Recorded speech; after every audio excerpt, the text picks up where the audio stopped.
And good evening, baseball fans, and welcome to a brand new episode of the Bullpen Bulletin here on IE Sports Radio, your direct feed for all that is sports. We have a lot of baseball to talk to, of course, every week. There's a lot of baseball to talk about. And joining me, as usual, again, back for another round of baseball talk and just general tomfoolery, we'll describe it. It is Freddie B. Good evening, sir. Am I Tom and you're the foolery, or how does that work? No, Yes. uh, All of the above. all the above. Hey, Mike, it's great to be back we talking we can some go with baseball. Pinky in the Brain. We can go with Yeah, tomfoolery. that's a good one. I love it. Go with all different kinds of scenarios. Yeah. But yes, how are you doing? I just talked over you on this fine Monday evening. Oh no, you're totally fine. Thank you again for having me here and talking some MLB. It's been an interesting week of baseball, to say the least. I've been busy. Absolutely. Just got done, doing our minor league show here, and yeah, let's get this thing rolling, man. How was your week, by the way? My week was good. Outside of baseball, within baseball, Orioles ticking me off pretty firmly. We'll get to that more, I'm sure, as we progress through the show. But of course, if you are a fan of the show, please do follow us on social media on X at IESR_DMB and Freddie at FreddieB_sports, talking more than baseball, although taking a break from hockey for a little bit here. Although not a very large break, they do just turn around and get right back to it here in a couple of months. But Freddie talks all sports here on the network, so if you're looking for a sport, you probably found him. Yeah, I just got a message. Hey, I need you to do a Rams report for this week's show. I'm like, oh my gosh, never ends. No, it's fine. Hey. But yeah. Hey, that's not going to be a bad report to do, though. I'm just saying. You get to win another Super Bowl in your home stadium this year, hopefully. So it'll be nice for the Rams. Cross your fingers. But that is football talk. We'll save that for a couple months from now. Well, actually, we've got 8 divisions and 8 days coming up for 3 and out here this week. But for now, we are baseball, so we are talking baseball. And, of course, it is Monday night, so we do have some games going live this evening. Actually have one final in the book. The Rangers beat the Mariners 7-3 earlier today. Big divisional matchup there. Rangers with a chance to really kind of run away a little bit with the American League West. Will run away with, to the extent that you can run away with the American League West. We also have the Diamondbacks and Pirates squaring off. That one tied at 2 here in the bottom of the 8th. We've got the Phillies and Marlins. Phillies leading that one 7-5. That one in the bottom of the 8th. Marlins, a team we're definitely going to be talking about here. I don't think they've won a game in 2 weeks, Mike. Right. Incredible. Absolutely incredible. But we'll talk about them more. We've got the Orioles are beating the Tigers 8-5. 2 teams clawing to stay in the American League wildcard race. That one in the top of the 8th. The Blue Jays beating the Nationals 3-2. That one in the top of the 8th as well. We've got the Mets beating the Braves 8-3. That one in the bottom of the 7th. The Mets really have come alive here. Looks like they've gotten 5 runs in the last inning off of relief pitching, or 5-ish runs. Offense really taking up there. We've got the White Sox leading the Yankees 3-0. That one in the top of the 4th. We have a delay. We have the Cubs and the Cardinals. That one delayed due to weather. And we also had a postponement, similar part of the country. The Guardians and the Reds, that one was postponed. So probably some pretty solid weather going through the Midwest. Shocking for this time of year, I know. And we've got 3 games on the West Coast starting in about half an hour, 45 minutes here. We've got the Astros at the Angels. We've got the Red Sox at the Athletics and the Brewers at the Giants. That's a little bit brutal for the Giants to get that matchup, but well, that's the schedule, right? So some great baseball, some close games tonight, and some pretty important key matchups, I would say. Wouldn't you say so, Freddie? I think there's some really key matchups. Yeah, I mean, you got the Pirates and Diamondbacks, both those teams right now fighting for wild card spots. Who would have thought we'd been talking about those 2 teams as we approach August for being in the wild card? Same thing go, with your Orioles and the Tigers. The Tigers and the Orioles, both teams on the outside, trying to make their way in. And Yeah, a lot of good baseball right now. I'm really shocked at the Mets score right now over the Braves, but I mean, it's Major League Baseball. Anything can happen. Yeah, even the worst teams win 40 games, right? So you're gonna get some weird ones like that every now and then. Larry B has jumped in the chat saying, "Let's go Shorebirds." There's only one minor league team I'm aware of that's the Shorebirds, and that's the Delmarva Shorebirds. So I wonder if that's who he's referencing. That would be the low A affiliate of the Baltimore Orioles. He Yeah. actually goes on a little bit of a Shorebirds rant. So I guess Larry B's got Shorebirds on the mind tonight. The mascot on the hat looks like a Raider fan after game one of every season. Ooh, With the irritated face, with the angry face. Yeah, that's probably about right. For those of okay. you who do not know, aka you've never listened to a show here on IE Sports Radio, Larry B is our resident Raiders fan, and he is not happy about it. It's just No, the, he's it's not the happy summary. about it. It's the summary of that. But in any case, we're going to move on. We actually have a bunch of headlines to get through tonight. A lot of news, a lot of things happened this past week, starting with our first semi big trade. I don't know if I would call this a monumental trade, but maybe kind of the Kickstarter to the trade deadline moves, and kind of a lateral move, I would say, maybe for these two teams. The Red Sox traded starting pitcher Connolly Early to the Washington Nationals for infielder Curtis Mead. Now, some of those names may be familiar to you. Some of them may not. On Early, young pitcher for the Red Sox, I think kind of Yep. really broke out last year in the rotation, has been dealing with some elbow inflammation. So, the injury timing, along with, by the way, the return of Ranger Suarez for the Red Sox, kind of made him a little bit more expendable. Plus the emergence of Jake Bennett in that rotation, and Mead, actually a waiver wire pickup, basically for the Nats this offseason after essentially being cut by the White Sox. It was actually ended up being like one of those small throwaway trades. The Nats ended up trading a prospect that wasn't even in their top 50 to get Yeah. Mead, and he actually has broken out offensively. One of the reasons why the team had been doing so well. However, Yeah. the Nationals loaded with corner infield prospects ready to bust into the majors. So Yeah. probably one of the more expendable pieces in the lineup. Freddie, what were your thoughts on this move? Big move, medium move, nice move to see some action going? It's nice. Now, I know the Red Sox were desperate for a shortstop. There's no doubt that they've been looking for one with Trevor Story being out, going that having that hernia surgery and everything like that. I didn't think Curtis Mead was going to be the player that they were going to target, but I mean, he's got 17 bombs on the season, and Yep. Washington's done pretty well as of late too. So, trading off a key piece to their recent resurgence in the National League East and in the wild card race. But I mean, the Red Sox had to make a move, and I think that's going to help the Red Sox out tremendously right now. Yeah, they definitely needed a bat. People have noted it's really been their pitching that has kind of carried them through, the recent 15-game winning streak, the Yep. recent hot streak. They needed the offense to kind of step up. And you're right. People have pointed out shortstop. I think people have also alluded to catcher a little bit in terms of like some areas for them to target. But hey, a corner infield / DH power bat, that's going to play. They'll find ways to use that in the middle of that lineup. And as Brian Francione notes, batting Yep. second tonight for the Red He Sox. is. In fact, let's see, where's that Yeah, game? they're playing the Giants. Okay, gotcha. All right, so we'll see how he does. But yeah, and I like the move for both teams. I really do.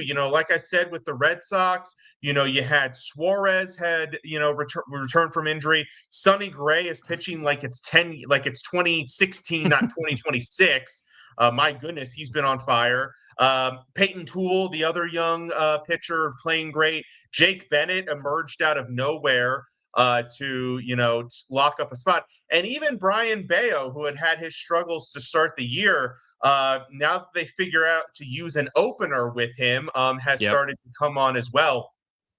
So I think overall, the Red Sox they knew his injury would probably sideline him for a little bit with the elbow inflammation, and they knew, not only with what they have, eventually they'll also get Garrett Crochet back. Maybe not even this year, but maybe moving forward for the future. So giving up an extra arm, even one with control, for a meaningful bat, it's a move that you make. Yeah, I like it. I mean, the Red Sox were having to use Isaiah Kiner Falefa kind of all over the place this season. He just went down on the IL as well. So that also, with that Mead acquisition, kind of solidifies some that infield spot. But I don't think the Red Sox are done as far as trades go. I think there's still another move or two or three to be made. I mean, Aroldis Chapman, I heard just today, he could be on the block. And I mean, why would you want to trade your closer right now when you are currently the second team in the wild card in the American League? But Right. at the same time, I mean, if you can pick up a couple of pieces in exchange for that, it might be worth it. So yeah, I think the Red Sox, they're in a really good position to add to this team right Mhm. now. And I mean, 8-2 over their last 10. They had their 15-game losing streak snapped, which was crazy. Tied a franchise record 15 games, man. Yeah, absolutely insane to have that fall. That actually should have been a headline. I forgot that that happened during the week last week with the Orioles series. Of course, kind of de facto with it being the second game of a doubleheader. Teams rarely win both games of a doubleheader, so maybe a Right. little bit of a cop out there for that to end. But still, tremendous thing and amazing. We always talk about, oh, this team needs to get hot. They need to kind of work their way back in it. Nobody thinks, oh, just go on a 15-game winning streak and go from last to third in your division and get the second wild card spot. That's not usually the thought process for most teams, but hey, it works, right? I'll get you back. Yeah, I mean, yeah, that'll definitely get you back. You can't say the same thing right now for the or Miami Marlins. However, big 12-game losing streak that they're on right now. They were in the hunt. They were just behind the Phillies, like a game or two behind the Phillies, and they were in a wild card spot. Now they're 10.5 behind the Braves in the division. They're sitting in fourth. And if you look at the wild card standings right now, the Marlins have dropped all the way down to 5 out of the wild card as far as teams go. They still have to leapfrog the Pirates, Nationals, Cardinals, and Padres. And they're Yeah. losing again tonight to the Phillies. Yeah, no, not a great situation for the Marlins. We'll talk a little bit more about them in a moment. Some more positive news, though, for the Braves, who you just mentioned. The Braves, of course, been struggling the last month or so, but they struggled. They kind of bottomed out, and now they're kind of picking it back up. And now reinforcements on the way with Ronald Acuna Jr. returning from the injured list, an injury that sidelined him for about a month and a half, a little bit more than. How big of a return is? I mean, I feel like it goes without saying it's a pretty big return, but is this exactly what the Braves need right now?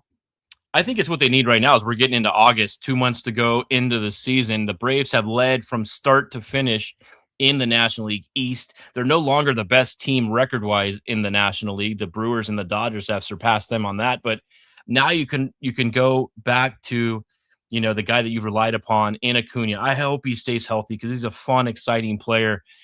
This season, not doing too much, going in and out of the lineup due to injury, hasn't produced the numbers, but now you don't have to rely upon Mauricio Dubon or Mike Yastrzemski, having to play all the time right now. Both those guys are struggling. So, Mhm. yeah, I think it's a huge lift right now for the Atlanta Braves, and they need that as the Phillies are starting to inch a little bit closer. Actually, they've kind of lost a little bit of ground, I think, to the Braves over the last week, but A little bit, still, yeah. I mean, that's like adding a giant piece at the trade deadline that you Right. don't have to make a trade for in Acuna. So you're getting a huge guy back in the lineup.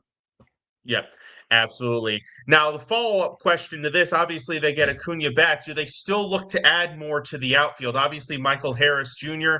having a pretty good season there in center, but you mentioned Dubon, Yastrzemski not necessarily holding it in the corner outfields. You replace one of them, do you replace the other?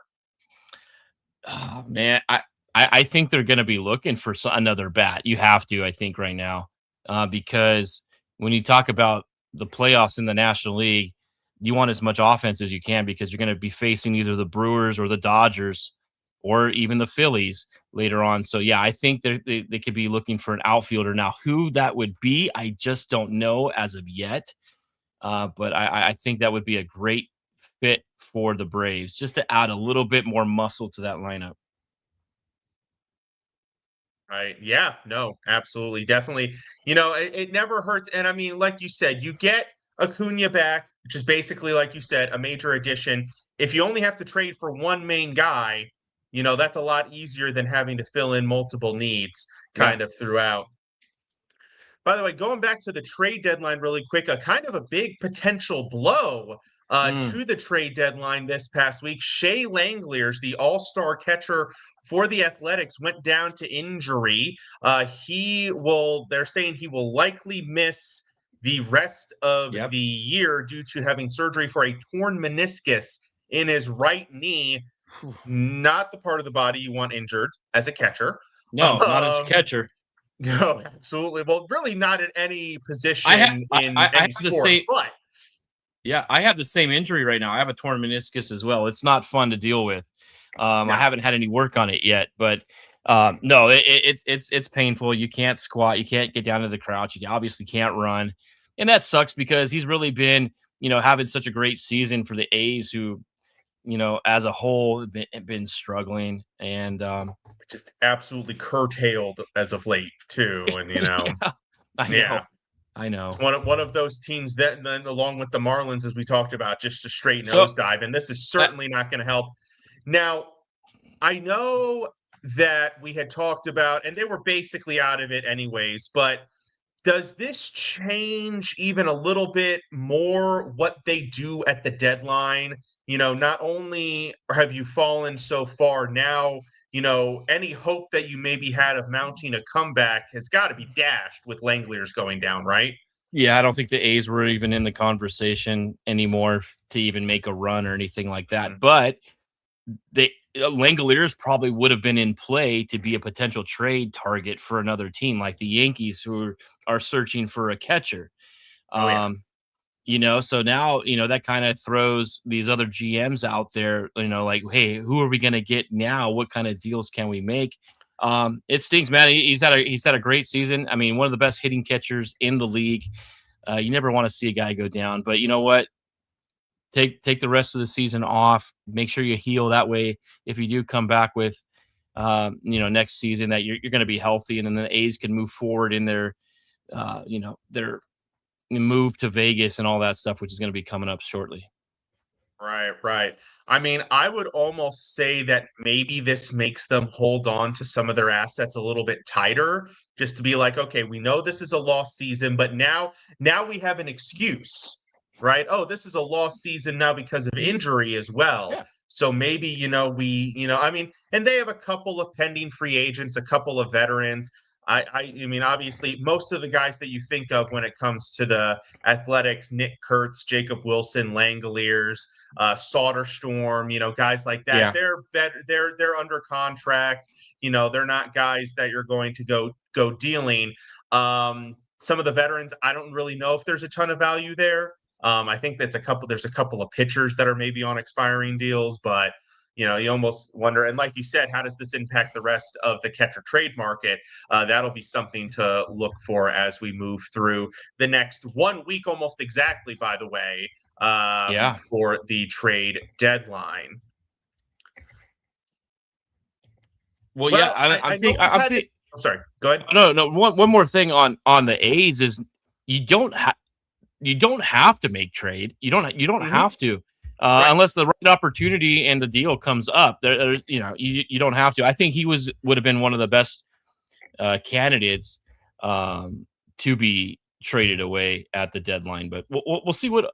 It's interesting to see what they're going to do. They already fired their pitching coach. Mark Kotsay, I think, is still on the hot seat.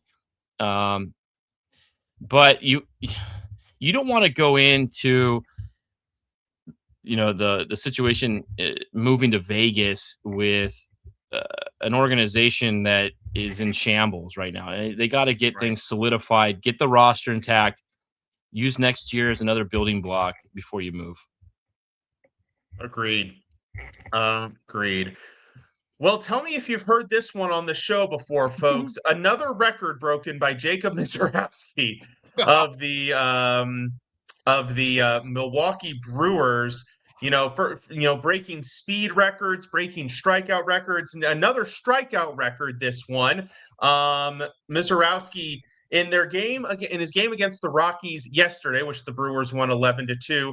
Mizorowski struck out 12 of the first 13 batters he faced, including the first 7, which set a Brewers record for the most consecutive strikeouts to start a game. Not only that, 66 of his 83 pitches exceeded 100 miles per hour, which broke another major league record for most 100-mile-per-hour pitches in a game since pitch tracking began in 2008. By the way, he owned that record already, so he broke his own record. Yeah. Okay, this game was out of hand. Well, they were up 3-1 at the time. Mizorowski only pitched 5 innings yesterday and had 12 strikeouts. So 12 of the 15 outs recorded were via strikeout. And his pitch count, may have been a little bit high, but they had the lead in the game. I don't understand why they didn't keep him out there. I know they're trying to keep his pitch total somewhere between 80 to like low 90s. The Pirates are doing the same thing with Skeens. He's not going out there throwing 100 plus pitches because you're trying to save these arms. But man, that could have been like another Kerry Wood, 20 strikeout kind of performance had they, used him another inning or two. Right, absolutely. And you look at the year, you look at his pitch totals, he's only broken 100 3 times. So they're clearly not pushing him super deep. If he's given them 7 innings, it looks like they're taking them. But, if he's, I think, and that's the problem with these high strikeout guys, right? Is that they also tend to rack up the pitches a little bit quicker. Yeah. But I mean, to me, it kind of looks like, they know they're going to make the playoffs, right? I mean, they're currently sitting at 66-39, 7-game lead in the division, a half game behind the Dodgers for the best record in baseball. So they're very clearly a playoff team. They're very clearly going to be making a deep run. They need this guy for the deep run. So that's how I kind of interpret the management of the pitches. 100%. It's also in his second full season. So, maybe, that's factoring into it as well. He's already eclipsed his pitch total from last year by about 650 pitches. So I think they're trying to be very conscious of that. I just hope they don't get too conscious of it, kind of as we go through the rest of the year. Yeah, I think you brought it up on last week's show. You don't want to burn him out so fast, like Steven Strasburg. Right. I think you brought up as an example of like one of the last pitchers. Obviously Skeens, it's just not the same he was. His first 2 seasons. I mean, I'm all aboard on that Brewer train, man, and I love watching this kid pitch. Keep him healthy because arm injuries, they're so hard to recover and be back to the true form. You usually, are 5 to 10% of what you were, depending on the injury. So, yeah, the Brewers just need to keep, keep him completely, but in the bubble, but just don't let it get out of hand with him. Just keep him calm. You're going to need him in the playoffs. As long as it also isn't overtaxing the bullpen, because also if you look at his game log, in 3 of his past 4 starts, he's only gone 5 innings, 4 or 5 innings. So you're talking like he had 5 innings, then 4, then 5. So you're talking about that's 13 innings that your bullpen had to cover for you. That is a lot. You're absolutely right. So a lot for them to have to work. Now, one of them I will asterisk. The Reds game he pitched on July 2nd. That was partly because his defense kind of screwed him over. He gave up 4 unearned runs. So that one maybe gets a little asterisk there. But ultimately, you know, yeah, and especially with the flamethrower of an arm that he has, I got to imagine more than most even, you probably got to keep that thing checked. You know what? Actually, throwing a fastball is a lot less taxing on your arm than it is breaking balls. So, I mean, he relies upon that fastball more than any of his other pitches. So yeah, I mean, this kid is on his way. If he doesn't get the Cy Young this season, then I mean, it's definitely going to be one in the future for him. Right, for sure, absolutely. And by the way, sucks for Paul Skeens. I mean, he came up and he was like the thing, right? Yeah. For like 2 seasons, he was the hot commodity. Yep, you're gone. It's Mizorowski now, and in the same division too. What a rough draw that was. I mean, the NL Central has some fantastic pitching. We already know what the Reds have, Right. you know. Hunter Green and Chase Burns now And Chase Burns, those two, lighting the world on fire, pun intended. Yeah. The Cubs, the Cubs, okay, not the greatest pitching. They're okay. They're okay. Yeah, but yeah, I mean, there are some of the best young arms are in the NL Central. Let's just put it like that. Yeah, absolutely, absolutely. Now we're going to jump into our weekend review, which we've already kind of partially done with some teams. So we're going to take a look at how things went this past week across the league. You know, teams that are hot, teams that are maybe a little bit not. Obviously, we talked about the Red Sox. You know, were one of the hottest this past week. Marlins, ice cold. But Freddie B, who are some of the other teams that you noticed had a great week and some teams or players that didn't have such a great week? Well, I got to start right here with the San Diego Padres, the team that just drives you to drink or use whatever other vice you want to use. They just came off, a huge 3-game sweep of the Marlins, and they put themselves right back into contention in the wild card. And the bats are starting to heat up. What we're seeing, Manny Machado hitting home runs. Tatis has looked great over the last, 6 weeks or so. Jackson Merrill starting to hit the ball. It's just their pitching. They have no starting pitching, and I don't think you can rely upon that. I hope they don't have to trade away Mason Miller. I hope they can still make a run. If their bats continue to get hot, the Padres are a team that could, be a potential, wild card team again later on.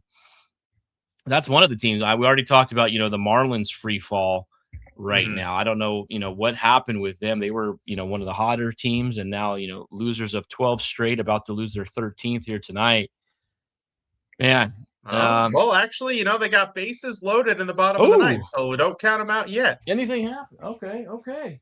It's down 7-5, bases loaded. You're absolutely right. Yeah. I mean, the White Sox still doing their thing. The best team in the AL Central right now, 2.5-game lead right now over the Guardians. They've increased their lead over the course of the week. Everything else is just kind of, just maintained. We talked about it before. A lot of these weeks, not a whole lot of excitement or anything like that going on. But I mean, Yordan Alvarez, man, he is on pace to win the Triple Crown right now in the American League. That's going to be a fun thing to watch right now. He has 34 home runs, 77 RBIs, and he's hitting 323. Yeah, Alvarez absolutely on fire. You're right. Having a tremendous season. Got to give the love there. Another player, a little bit of a homer pick, but he had a tremendous week. CJ Abrams. Yes. Of the Washington Nationals. My goodness. Well, first of all, he's had a hit in every game. Yep. Since we last spoke. So he's got a nice little hitting streak going. He is 0 for tonight unless the team manages to bat around to him. Oh, is he? Oh, man. Well, he's 0 for 2 with 2 walks. So still getting on base. But yeah, I mean, just the week he had, I mean, if you include the Sunday game against the Athletics prior to our show last week, hit over 500, hit 7 home runs, drove in 14 RBI. His OPS went up from 855 before that game to 940. And that's in the middle of a season where he's played a ton. So the fact that he was still able to raise his OPS that much is incredible. And just having a massive season, him and James Wood. Yeah. It's a shame that they're on a team together. And by the way, James Wood just walked. That they're on a team together, because I feel like that devalues what each of them has done, as can happen in discussions for like most valuable player. Oftentimes, if you have a great teammate, people make the argument, hey, how much impact did you really have? Look, there's a reason why James Wood leads the league in runs scored by a mile. Check who's leading the MLB in RBI right now. Yeah. It's CJ Abrams. So they both hit 2 bombs yesterday, like you mentioned, too, Yeah, just absolutely tremendous week for him. And the Nationals, they're hanging in there. They are. Out of it. I was kind of talking about them last week, like maybe they should sell at the deadline. They go out and they get Early, which might not help them this year, but as a nice piece to go with Cade Cavalli moving forward. Maybe they keep Foster Griffin, who was a very popular trade name amongst pitchers. They better not trade Abrams and Wood right now. The way they're playing, I think you got to let this play out at least one more season. Neither of them are free agents next year, so you at least got to see how that plays out. Yeah. And then some of the other young guys starting to get hot. Nats, very exciting team, exciting time for them right now. I do have a cold one that I wanted to point out, and you kind of mentioned them a little bit, the Cleveland Guardians. Yeah. Lost 5 in a row. The White Sox have opened up the 2.5 game lead. They've fallen down to the 3rd wild card spot behind the Yankees and Red Sox, which, golly, that pains me to say as an Orioles fan to say both of those. But hey, there you go. With the Twins, Mariners, and Astros kind of right there in the race as well. So not a great week for them, and also not a great stretch here for the Cardinals as well. Formerly the owner of the 3rd wild card spot in the National League, they've fallen back. Not quite as far as the Marlins, although they've fallen clean behind the Cubs, Phillies, and Diamondbacks for those wild card spots, and have the Pirates, Nationals between them as well. So not great for the Cardinals right now. Yeah, you're absolutely right now with the Cardinals. Only a game over 500. They had been, 5-6 games over 500 pretty much the entire season. I didn't expect really anything out of them coming into this season. They were kind of just like one of those question mark teams, maybe finish 3rd or 4th in the division. Losing 7 out of their last 10, that kind of hurts when you really need to start playing some pretty good baseball right now. Other teams who had been struggling are starting to play better.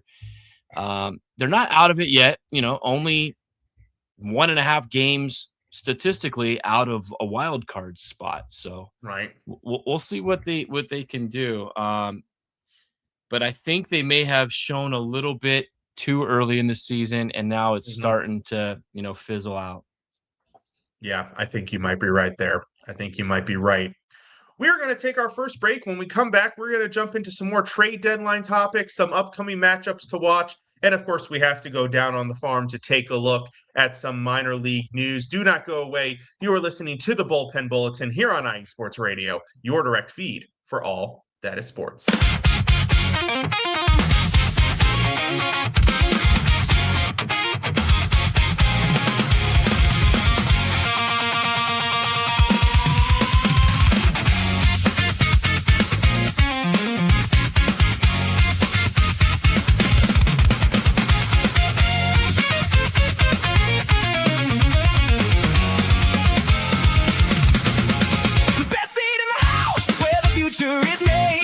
From the state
news every minor league season. For the latest in the California League with Larry B and Freddie B on IE Sports Radio. Keep that dirt flying, and we'll see you next pitch.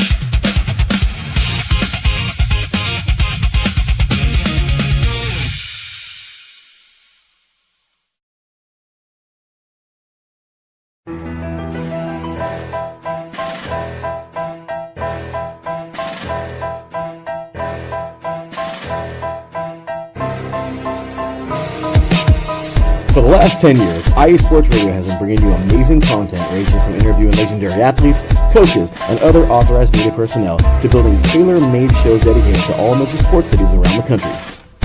Make sure to follow us at IE Sports Radio on X, Instagram, Facebook, TikTok, and YouTube to keep up with the latest in sports and with all of our shows. Also, make sure to check out our daily updated website at iesportsradio.com. At iesportsradio.com, you can see our daily show schedule and check out all of our show pages with personal bios to learn a little bit more about each of our awesome hosts. In addition to our show pages, you can catch the iSports Radio blog, Hall of Fame, Fans of the Month page, and our merchandise shop including t-shirts, tank tops, caps, long sleeves, hoodies, and more. For now over a decade here at IE Sports Radio, we've continued to be by the fans, for the fans, and we thank you all for your support and for making IE Sports Radio your direct feed for all that is sports.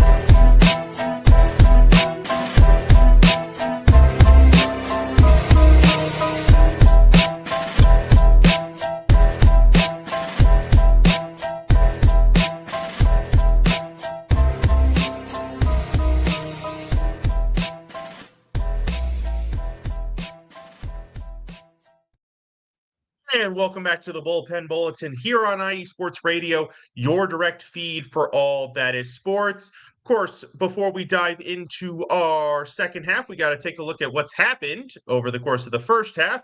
We do have a couple of games that have gone final. The Marlins did complete the dramatic comeback walk-off. They beat the Phillies 8-7. My dad is having internal screaming wherever he is. It's okay. It's okay, Dad. They'll get him next time. Uncharacteristic start by or appearance by Yohan Duran. He blew the save there. Really rough start for him. We also had the Blue Jays did finish off the Nationals 3-2, so they got the much needed win there for them. And the Orioles held on to beat the Tigers 8-5. So those games have gone final. Diamondbacks and Pirates have gone into extras. It is tied at 2 in the bottom of the 10th. The Pirates have the winning run on third base, so we'll see if they can't walk that one off. The Mets are now beating the Braves 14-3. They had to go to the position player bullpen, and actually with Jorge Mateo, who in a third of an inning only gave up one hit and actually got a strikeout. So whoever struck out there probably, I know in softball league you would have to buy beer for the team after that one. So whoever did that might have to buy beers for the clubhouse. Jorge Mateo, former Padre and former Oriole, right? Yes, former Yankees top prospect, guy who's been all over the league at this point, really. And now apparently relief pitcher extraordinaire, as it would be. One note real quick. I know as you're going through the scores here, Max Scherzer made his return to the Blue Jays tonight, went 2 2/3 innings, kind of had a rough outing.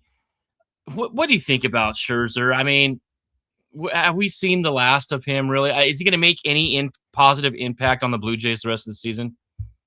No, I don't think so. But can he be a fifth starter in a rotation for a team that might need him?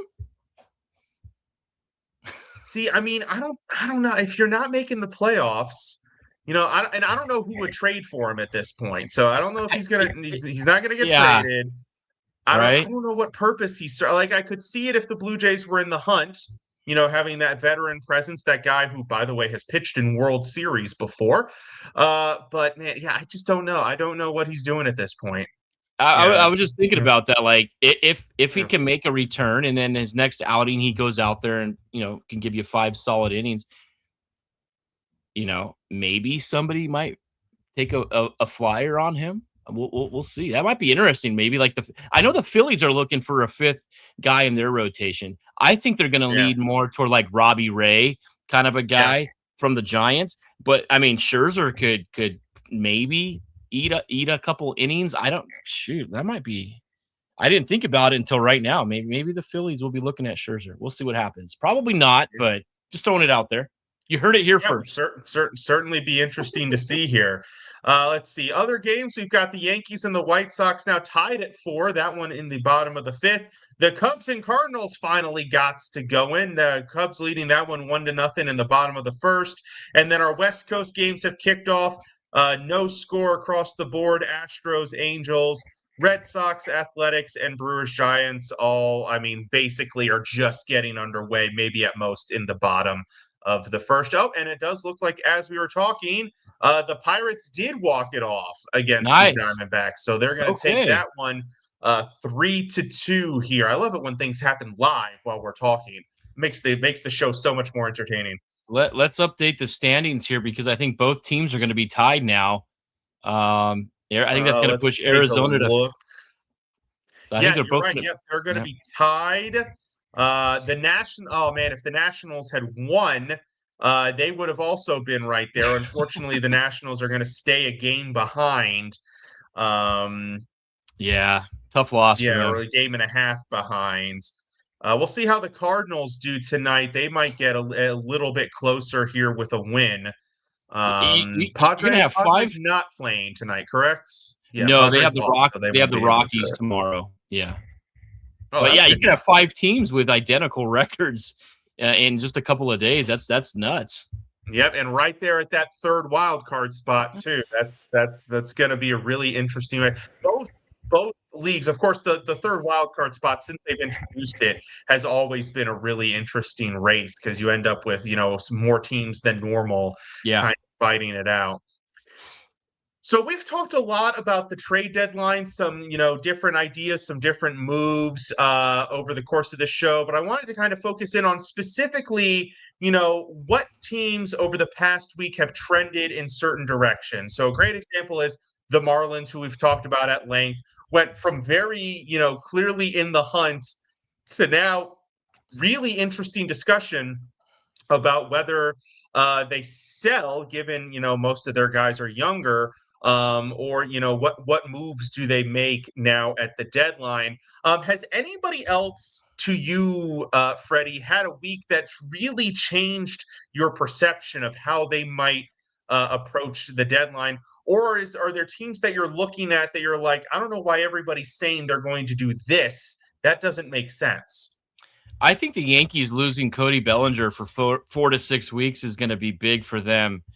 Another big bat. You're losing him in the outfield. I don't know if the Yankees are going to go another direction and look for another outfielder. I don't know how they are depth wise, who is filling in for Bellinger right now, but that's, you don't want to have an injury this late right before the deadline when you weren't looking to acquire somebody to begin with. So that could throw something out there.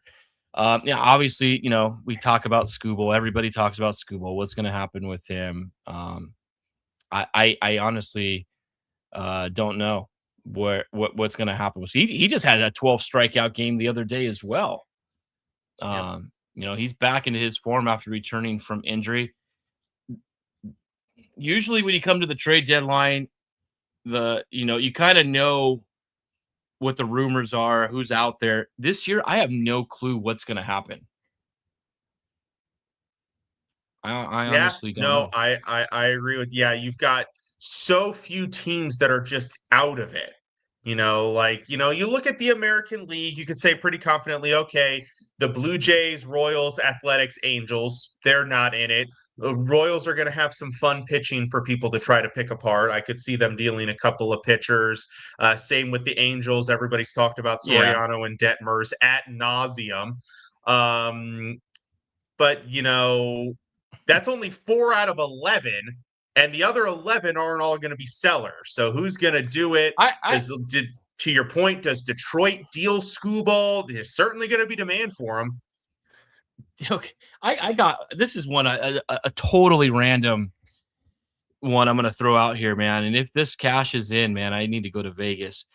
There you go. Sal Perez just became the franchise home run leader for the Kansas City Royals, surpassing George Brett with his 318th home run.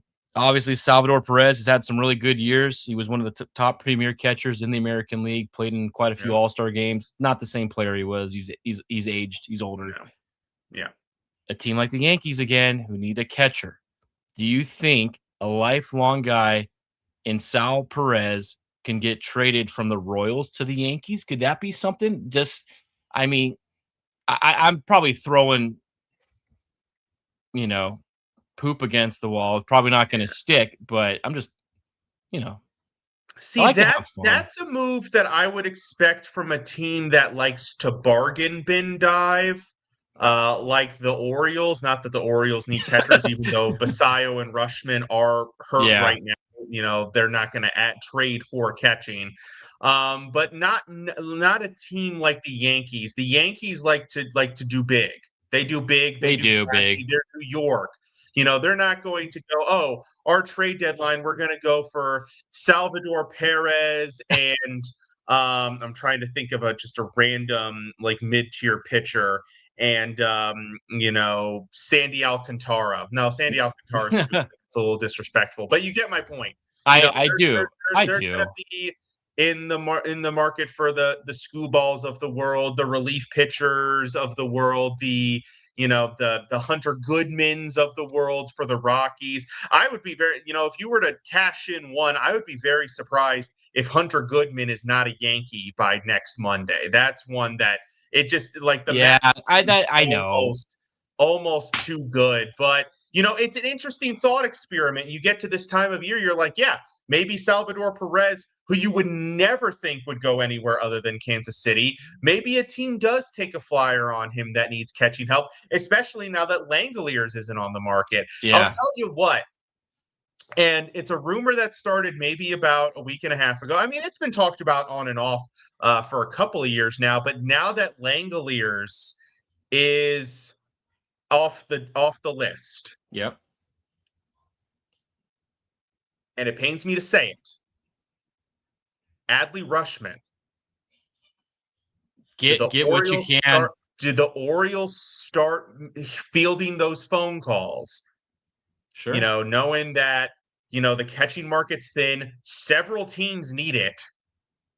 The Yankees have been talked about, the Red Sox, the Phillies have been talked about, maybe trying to get in on the catching market. I'm sure if you look across some of the other contending teams, I'm sure you'll find more need for catching probably kind of scattered through. Is that a name that we see move? I mean, right now with Rushman in the kind of the prime of his career, I think being an Orioles fan, I would say, yeah, maybe we do trade him and, now get the most you can out of him. How's his contract situation? He's got one more year of control after this year. Okay. So he's got final year of arbitration and then he's a free agent 2028. Move him. We'll see how the discussion goes. This is not Yankee talk, and I've talked more about the Yankees tonight on this show than I think I have like all season long. But with the Bellinger injury, I'm going to throw out 5 names as potential, suitors to fill his position. Okay. And you tell me if you think any of these are a possibility. So we've got Lane Thomas. Definitely, we've got Spencer Steer. You've got Joe Adell. Yep, for sure. 100%. Or maybe Jorge Soler. That guy just can't hit. I don't think the Yankees would take a flyer on him. You don't want to plug Soler into the outfield. No, but the guy I think, I hate like inter-division trades, but George Springer. Now that is interesting. The problem with Springer is I haven't seen, the Yankees have had such a problem over the last year and a half with consistency on defense. And that's one of the things that Bellinger, even if he's not hitting, he's excellent in the outfield. Sure. So I think, I haven't seen Springer in the outfield because he's been DHing for the Blue Jays basically. So, That's you true. know, the Lane Thomas, very solid defensively in the outfield. He could work. Joe Adell, I like that move there. Short Um, porch. Short porch for short Adele, porch. Yeah, you know. short porch. He could definitely take advantage of that. No, I like Joe Adell to the Yankees to fill in for Bellinger. I think that makes a lot of sense. For sure. We'll see, man. Ellie, if they add Adele and Goodman, whew, Yeah, but you know what? Don't forget about Tampa. They're going to be adding as well. yeah, I don't that's know true. what direction that they're going to go. Obviously, I think you want to stack more arms with Tampa Bay, but yeah, that's going to be interesting. I think it's really going to come down between those two teams. They're the two best teams in the American League, in my opinion. Yeah. Yeah. One interesting name that came up in discussion recently, and a name that I should have thought about that I didn't think about, and this is going back to the Orioles, Dean Kramer. He's a guy who he's not your ace, he's not your starter, Yeah. but if you need somebody to fill in that 4-5 spot and just give you good consistent innings down the stretch and maybe come out of the pen in the playoffs, and somebody who's not going to cost you an arm and a leg, like you're talking maybe somebody in the mid to late teens in your top 30, and then maybe one extra throw in.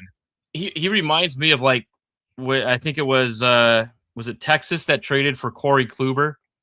Kluber, kind of that same big kind of guy. He had some really good years with Cleveland, and I think he moved on to Texas and he ended up getting hurt. But that kind of reminds me of that kind of thing with Dean Kramer, possibly being a big arm for somebody. That's a good move. But don't sell your complete team yet. Well, yeah, but you look at the Orioles and you look at their arms. They have Kyle Bradish locked up long term. They have Shane Baz locked up long term. They have Brandon Young, who's they have control for 4.5 more years. There are guys there, and they've got some pitchers coming up. The back end arms are a little bit more expendable. Now, Trevor Rogers is the really interesting case because he's been on fire. He's somebody who could fetch you a lot more, but I mean, he's got to be a guy that you got to want to keep. I mean, you're not doing a fire sale. Maybe, maybe a guy like Kramer, maybe a guy like Andrew Kittredge out of the pen, who's 36 going on 37. Oh, well, you trade him. I think Seattle would be a good destination for Kramer. Yeah, Seattle could work. Another one that's been linked to Seattle's Taylor Ward. Yeah. A lot of people think package them, trade them for Luis Castillo. There you go. There you go. Simple enough. Yeah, there you go. We solved all the problems, guys. We did it. Yep, I'll be getting the phone call, being, "Hey, you want to be our next GM?" I'm 100% better than Perry Manassian. I'll tell you that much. Hey, there you go. There you go. All right, now moving on. We have the series, the games going tonight here, but of course, we've got also, the rest of the week and the series going into the weekend. So, Freddie, what are some of the series coming up that have you excited? Some of the ones that you're like, ooh, this is going to be a good one to watch. We've got a few. The Braves and Nationals, I think, is going to be good, with Washington playing the way that they are right now. And I think, I'm going to throw out another one. Texas and Tampa Bay. Two division leaders. We'll see how, Texas, isn't with a 2-game lead right now over Seattle. I don't know. Yep.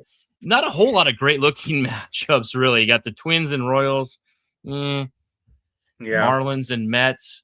And speaking of the Mets, Juan Soto goes on the 10-day IL with a calf strain. Did you see him running out onto the field to dump the water jug on the guy after the game? Was it yesterday? No, I did not see Give me a break.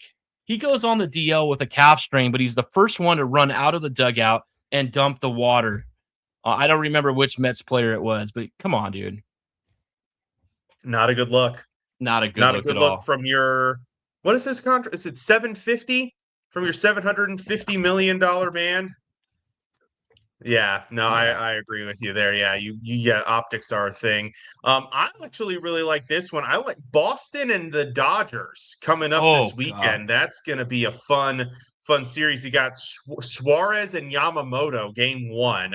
Yeah. That you're kicking it off on the right note there.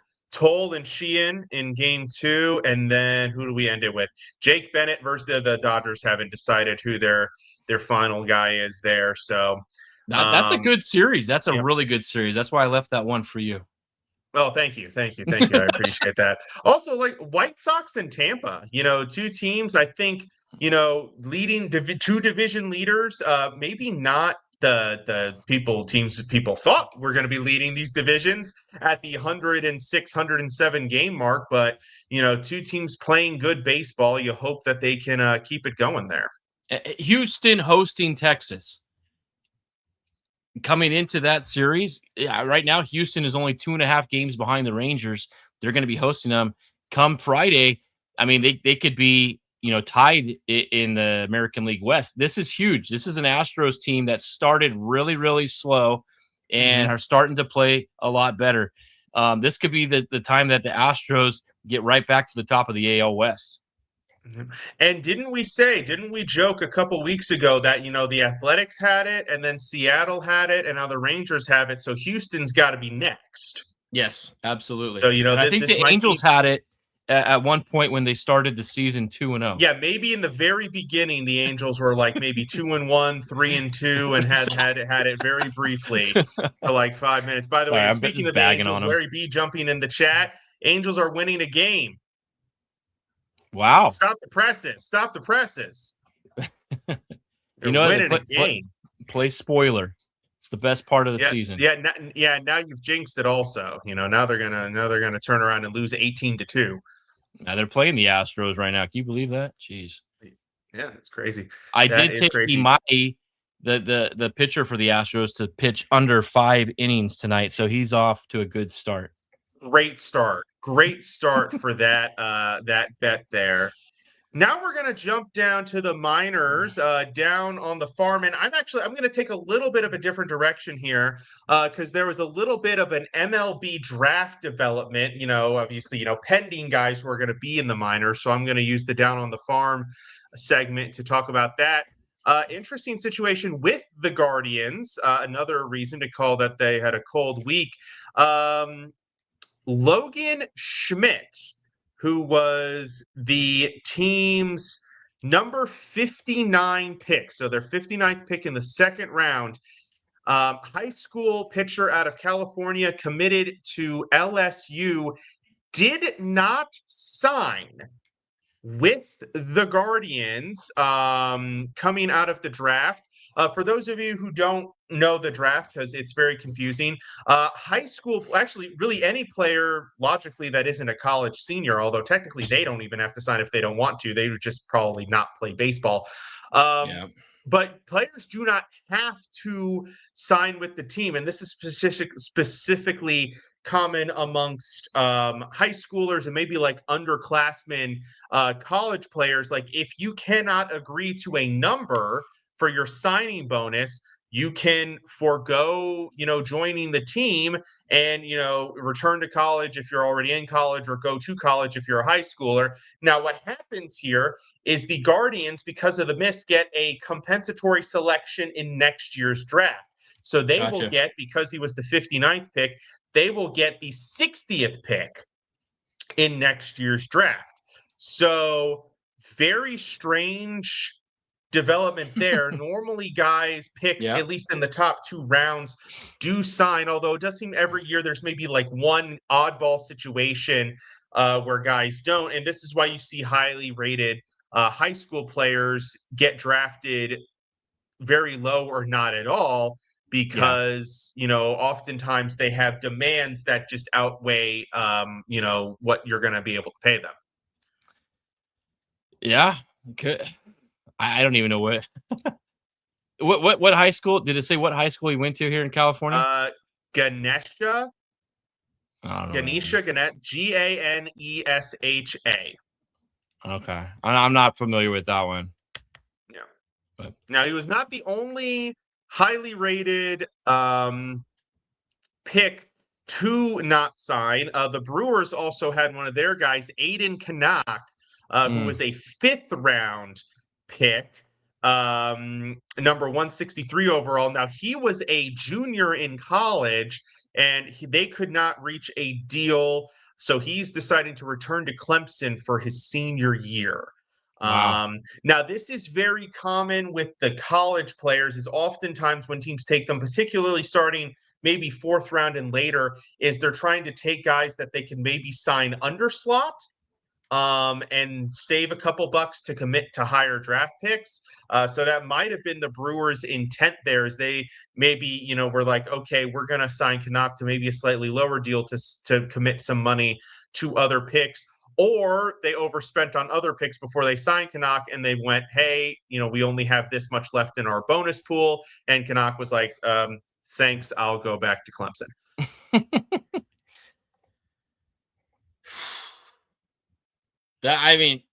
Imagine being a scout and then having your guy want to back out like that, You got all that money. This is where it gets like political and businessy, and I'm sure, like, if you're a scout and you scouted Canuck, that's not, I'm sure it would probably be annoying, like, if you took them out to dinners. That's not so much a scout, but like your agent, But your agent, or even like the scout for the organization. There's probably a scout in the Brewers that spent hours of his time reviewing tape and talking to him and talking to his coaches, and probably put a lot of effort. And then they pick him, and you're like, yeah, they picked my guy, and then they don't sign, and you're like, what the hell, all guys? That you spent all that time away from your family to go watch him, and that's right. That's a rough business being a scout. It sounds extremely fun. I wanted to do it when I was younger, and I just couldn't keep myself away from the family that long. You're traveling all the time, and that's a tough spot. But my down on the farm thing, I keep it here.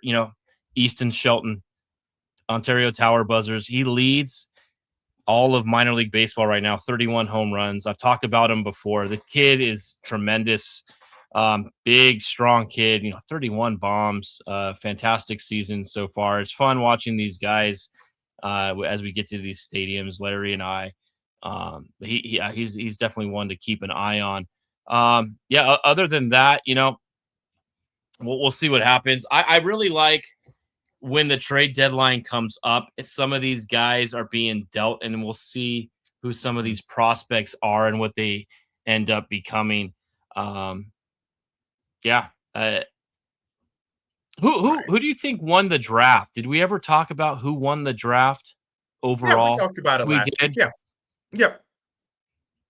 Actually, I think we talked about it. Was it the White Sox overall who we thought were one of the best?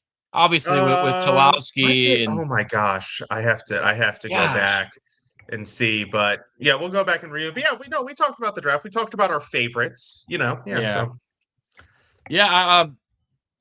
As far as the other minor league stuff go, I don't know a whole heck of a lot right now. I can't give you any insight on that, as I've only focused on single A, as we're getting into that right now with dirt and well, and like between the signing of the draft picks and the trade deadline, there's going to be so much movement. And also, I think the developmental leagues, the rookie leagues wrapped up. They did, the Astros winning the Florida League, and I don't know who won in Arizona. But now you're starting to see some of these guys getting some call-ups. We've seen that here just with some of the teams we visited, some nice prospect. And these are some pretty good players that are playing in the developmental league. Now they're going to get a shot here and see what they can do. Indeed. So now we're going to move it on to our Around the Diamond topic, where we talk about whatever's really on our minds. Freddie, I'll let you kick this one off. I do have a fun one this week. So go ahead. What's your Around the Diamond topic? Oh, I want to talk about the Hall of Fame. Ooh, okay.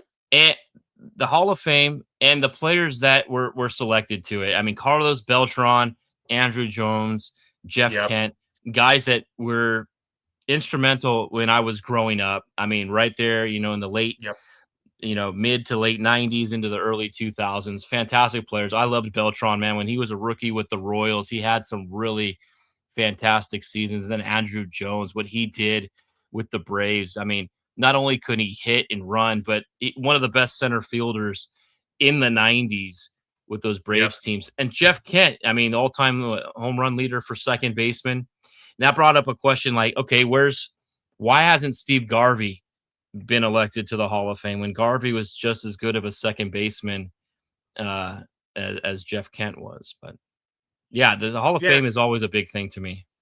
Yeah, absolutely. Yeah, and it's another one of those areas that has like weird politics to it, especially in baseball more than most, because the voters have this weird high and mighty pedestal where some years, and I've seen it, people have shared it online. Some years, some of these voters don't vote for anybody. It's like, really, you couldn't find a couple names to put on there? Like, so get off your high horse, man. Like, that's just ridiculous. Like, let me have the vote. I'll vote for some guys. Like, daggum. Like, to me, it took Andrew Jones too long to get in. I thought he should have been in a few years ago. Arguably the greatest defensive center fielder of all time. You bring it up in the late 90s, I'd be willing to broaden it to the history of the sport. One of the greatest, one of the best, definitely a top three, I think, as far as the center fielders go. I mean, Griffey was good as well. Yeah. Jim Edmonds was a really good Willie Mays. Oh yeah. Now, of players who have not been elected into the Hall of Fame, who is the biggest snub in your opinion, or who would you like to see get in that's not in? Ooh.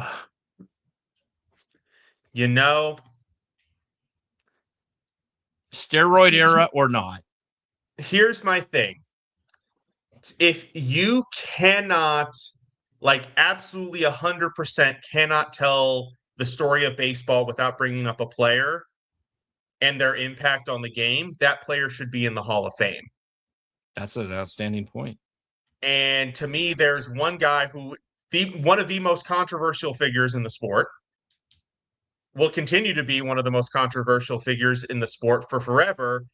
But, at the same time, despite the controversy, is still always in everybody's ranking amongst the greatest baseball players of all time. It's Barry Bonds.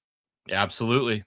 Like, I mean, I get it. There's the thing with the steroids, but y'all, let's be real. How many guys are in the Hall of Fame already that were on steroids? I mean, it's not like it was a new issue when it came up. It was a thing that had been happening. Think about there's a ton of players that have gotten left out because of that had tremendous careers. It just happened to be in that era. And everybody, from the late 80s into the late 90s was juiced like that. Oh, and, I mean, and even you look at the stages of his career. Yes, you had the doping. He was a Hall of Famer before that. You still have to be able to even popped off the home runs. Like, he was already like won multiple MVPs, putting up fantastic statistical seasons, playing gold. I think he won Gold Gloves in left field. Obviously, the defense slipped when the power rose, but even before all of that, he had already had a tremendous career, and then that was just the icing on the cake. But yeah, I think if there's one guy, and I'm sure if I look at the list of the current eligible guys, there are probably some guys you could make an argument. But to me, if you want to just go something clear cut, baseball purists, come for me. I'll interact. Barry Bonds would be the number one guy I would say too. Obviously, Sosa, McGuire, Canseco, Palmeiro. There are so many great players. Another one though, not so much the steroids. I mean, maybe but just on his political stance being X'd out is Curt Schilling. Mm-hmm. Yeah. Definitely deserving of being in the Hall of Fame, and I hope one day that he gets in. Yeah, absolutely. 100%. So my around the diamond topic, I ended up down a rabbit hole this past weekend because there's been talks of MLB expansion, right? Adding 2 more teams. There are different cities that have been thrown out. Well, I found out, and I forget how I found this out. So I live in Raleigh, North Carolina. There is a developmental plan in place for an 80-acre plot of land that is south of downtown Raleigh. They're calling it Downtown South. And as part of these plans, there is room in this plot for a professional sports stadium. Now, everybody instantly assumed that it would be soccer because I guess the city has been vying for an MLS team for some time now. But the rumor mill started swirling that it's actually not a soccer team that the city is interested in. It is in a baseball team. Now, the situation is actually very advantageous because there is not a major baseball team. You have to go 5 hours north to the Nationals and then 6 hours south to the Braves. Yep. So you've kind of got this little microcosm of space over here where there is not a professional baseball team nearby. We're very big into the minor league teams. We've got the Durham Bulls. We've got numerous single A, like Carolina League, Summer League, Carolina League affiliates kind of scattered all across. And of course, there are professional sports teams in North Carolina. The Carolina Hurricanes play in Raleigh, and then the Charlotte Hornets, obviously in basketball, and the Carolina Panthers both play in Charlotte. So you've got the two teams in Charlotte. You've got one team in Raleigh. And it's got the owner of the Hurricanes has already formed a bidding group for the ownership team. And it's got the support of the mayor of Raleigh, the governor of North Carolina, and the state Congress, which, by the way, those three parties never agree on anything. Go figure. So it's a really interesting thing. And man, would I love it if we got a professional baseball team in town. Yeah. In fact, the area that they're talking about, putting the stadium is like a 12-minute drive from my house. As opposed to having to drive 4 hours to a Nats game, 4.5 hours to an Orioles game, 6 hours to a Braves game, I could go right up the street and go to a Raleigh or probably would be like a Carolina name. It would be like the Carolina, home run hitters. Who knows? I don't know, sluggers. Dude, that's awesome having a team right there. And Carolina would be a perfect spot for one. I think Utah would be another good one. Salt Lake, I know there's been rumors about that. Obviously, the Bees, the being there at AAA ballpark. But now that's awesome. Now, when is this supposed to, time frame wise? They are ready to break ground now on the area. Now, it's not going to be just the stadium. It's going to be, kind of like some of these other complexes that have cropped up across the country. There's going to be hotels, shopping, dining. It's a whole little area. And I think they've already broke ground. I think they're already beginning. And the advantage is, like I said, it just has plans for a sports stadium. So it could go if they don't end up getting the baseball team, they could transform it into something else, maybe like put another NFL team there. Yeah. Yeah. Hey, they could figure something else out with it. But yeah, so really interesting to see how that plays out. What you want to do now is start taking domain names, taking TikTok names, Twitter names, MLB, Carolina. And then that way, when it's announced, they'll have to come to you to get those domains. There you go. Thought. That's how you're going to make your money. I was just thinking about applying for a job. I was going to say that as well. It's right there. Apply for a job. Absolutely. Yeah, I was just thinking about a job. You're in next level thinking over there, Freddie. I wasn't even in that of mind. That's what my buddy did. He does that. He buys and sells domains for TikTok and like Instagram and stuff like that. And then in hockey, when just this year they announced 4 teams in the PWHL expansion, I'm like, hey, put this out there, man. I think he was able to get one of them before it got snagged. I don't know if they bought it or not, but man, that's a good money maker. Awesome. Well, that's going to do it for tonight's show. Thank you to everybody who tuned in. Thank you for all of our viewers who watched us tonight, Larry, Bree, and Brian, and now Matt jumping in the chat room. Freddie, you'll have to give some context to that one. Yeah, that's my buddy Matt right there listening in. He watched Dirt and Diamonds earlier. Now I got him here on this. He was talking about Pioneer. We have Pioneer League baseball here in California, and he lives in Long Beach, and they got the Renegades right there, right down the street from him in Long Beach. Owned by Warren G. That's why the regulators, and that's pretty. I got to get out there and catch one of those games. He already told me earlier, man, you got to come out to Long Beach and catch one of these games. So I will try to do that. Well, there you go. Well, Matt, thank you for tuning in. And again, thank you to everybody who tuned in. And reminder, of course, if you are a fan of the show and have not followed us on social media, follow us on X, yours truly at IESR_DMV, and Freddie at FreddieB_sports. Yes. Freddie, any parting thoughts? No, man. This is, we're getting into August. This is when the season starts. We've got trade deadline a week from today. Let's see if any of those rumors that we just threw out there actually stick. That'd be pretty cool if we got one of those right.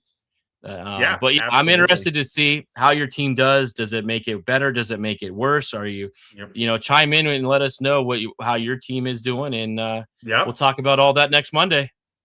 Absolutely.